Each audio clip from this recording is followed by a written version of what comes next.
এখন আমাদের বাংলায় শীতে পালং শাক কী করে রান্না করে আমি দেখাচ্ছি। যারা বাংলার তারা জানেন অনেকেই। প্রথমে সর্ষের তেল দিলাম কড়াইয়ে, তারপর একটু 5 ফোড়ন দিলাম।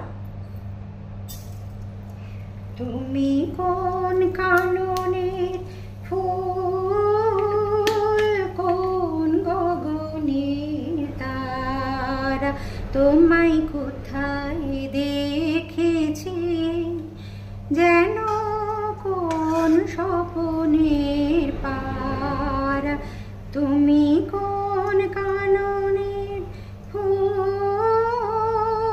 কোন গগনের তারা। ফোড়নটা ভাজা ভাজা হয়ে গেছে, পাঁচফোড়ন আর কাঁচা লঙ্কা ভাজা হয়ে গেছে। এবার এই শাকটা দিয়ে দেবো। শাকটা ভালো করে 3-4 বার ধুয়ে নিতে হবে, না হলে না বালি থাকে প্রচুর। 3 বার তো মিনিমাম ধুতেই হবে। আর এই যে পালং শাক, তার সাথে মূলো, বেগুন, শিম, শীতের অনেক সবজি এর মধ্যে দিয়ে করলে ভালো লাগে। এই শাকটা দেওয়ার পর একটু লবণ দিয়ে আমি একটু ঢেকে দিলাম। এবার ঢাকাটা খুলে একটু মিষ্টি দিলাম, যে কোনো মিষ্টি দিতে পারেন, চিনিও দিতে পারেন। এরপর একটু সামান্য নাড়াচাড়া করে এখানে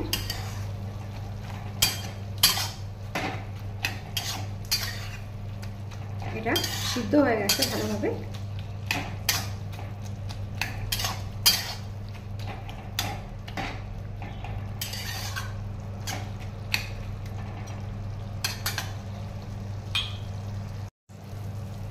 শাকটা আমার হয়ে গেছে। এবার একটু ভাজা মশলা করে রেখেছি, এটা আমি ছড়িয়ে দিলাম। এরকমভাবে করে দেখবেন, যদি করেন তো ভালো লাগে। তো এরকম করে পালং শাক বাংলার মতন খেতে চাইলে এরকম করে দেখবেন। যদি ভালো লাগে তাহলে like, comment, share, must subscribe. Thank you.